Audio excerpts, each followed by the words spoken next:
Hey guys, this is Stabcast on the Enlightenment in Europe. Let's see what we got. Hey, welcome back. Today we're going to be talking about the Enlightenment, and our essential question for the Enlightenment is, how did people respond to absolute rule? I will give you a hint. They don't really like it. Alright, in order to understand the Enlightenment, you need to understand that there are two views on government, alright? And this is like a UFC fight. In one corner, you have Thomas Hobbes, and he's going to be up against John Locke. Those two do not agree on pretty much anything. Let's check out Hobbes first. Alright, there he is, Thomas Hobbes. Thomas Hobbes believes in something called a social contract.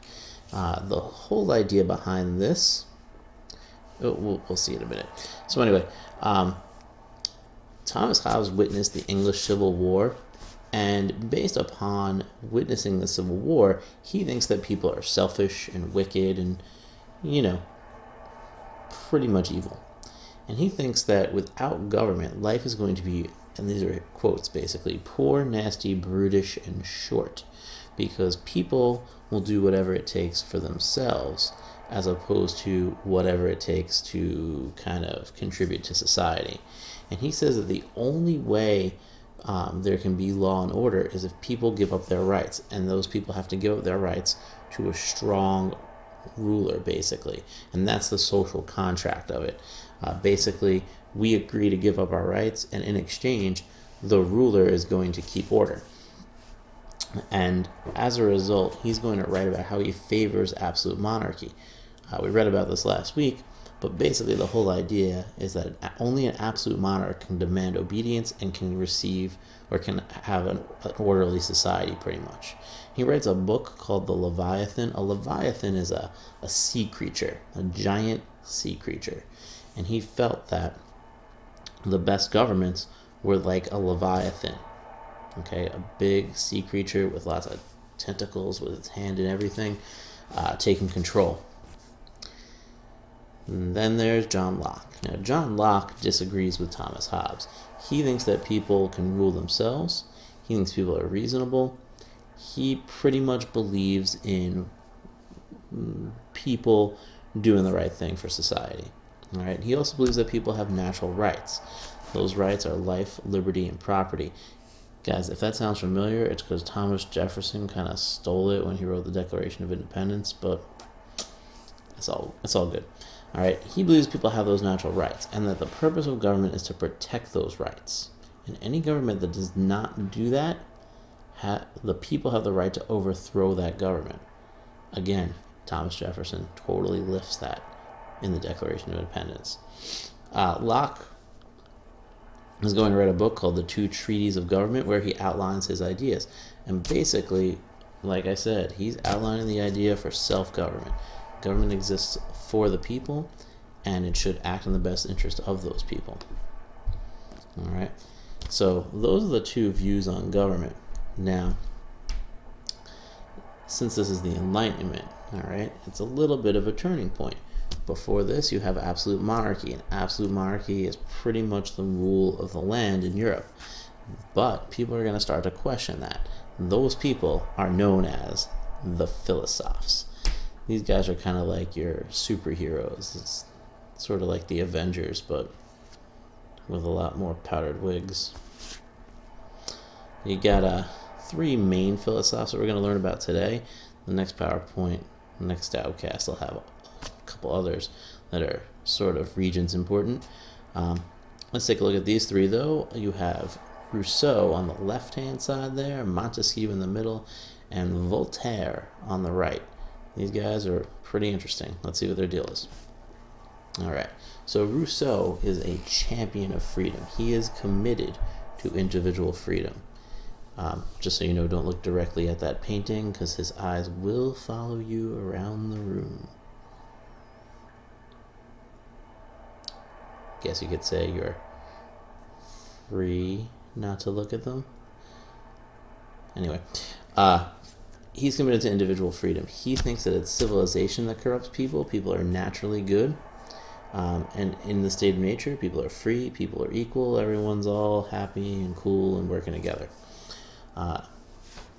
But society, when society is set up, strong people are going to force weak people to obey unjust laws that benefit the strong. And he thinks that government has to be freely formed, meaning it has to be guided by the will of the people.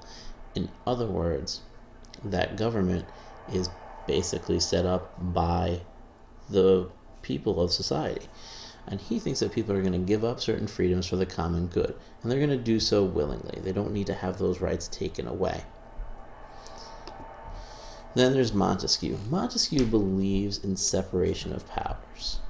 He thinks that the government should be broken up into 3 different branches. And by the way, in case you might remember back to 7th grade, yeah, the Constitution is pretty much based on that. Thanks, Montesquieu. So anyway, he thinks that there should be separation of powers. There should be different branches of government. He doesn't want one individual from gaining total control of the government. So each branch is going to check the other branch, right? So one branch will have the ability to tell the other branch, you ain't doing that. And this is known as a system of checks and balances. Oops. All right, then you have Voltaire. Voltaire does not like intolerance. He doesn't like religious intolerance. He doesn't like intolerance for people who are different. All right, and he's going to use something known as satire. If you're familiar with The Daily Show, The Daily Show is a satire of a news show. Right? It's sort of giving you the news, but it's doing so in kind of a funny way. Basically, Voltaire is going to use sarcasm against his opponents. And his opponents are the clergy, the aristocracy, meaning the nobles, and the government. Now, basically what he'll do is he'll write about how great the government is because they imprisoned and killed, 10 innocent people because they were quote-unquote enemies of the government. He's being sarcastic. He's making a joke, but by saying that they're great, he's pointing out, oh, wait a minute, these guys really aren't so great, even though some people might think they are. A little shady.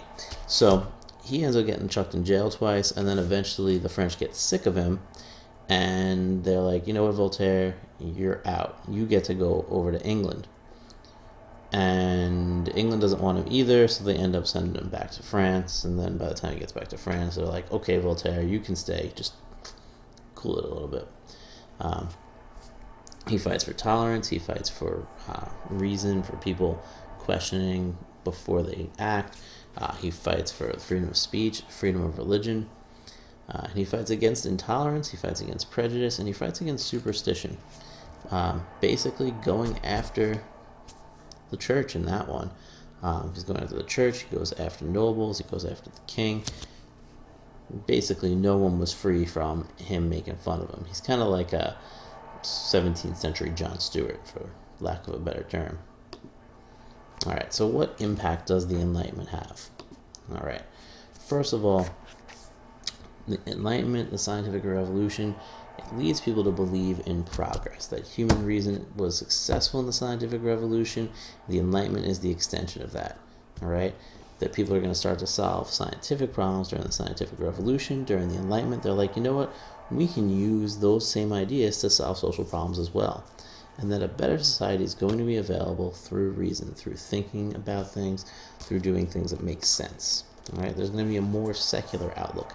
Secular means non-religious. All right, people are going to start questioning the church. Things that were explained as mysteries of God are going to start to be explained by math and science, and people are going to be like, you know what? Why are things the way they are? They don't have to be this way. Let's change it a little bit. All right. People are also going to start to see the importance of the individual, going back to the Renaissance idea of humanism. Right? People are going to start to look to themselves for guidance rather than the church. All right? Want to judge right from wrong? You don't need to ask the church. Just use reason. Think about it. Think about what's right. Think about what's wrong. And that government is formed by individuals for their own welfare, right? Not for the benefit of some king. All right? And because of that, the Enlightenment is known as the Age of Reason, because people are going to start to think and question society. All right? That's pretty much the deal with the Enlightenment. It's creepy because I'm not on the screen anymore. No, I'm really not going to be there. Out. Bye. Where'd I go?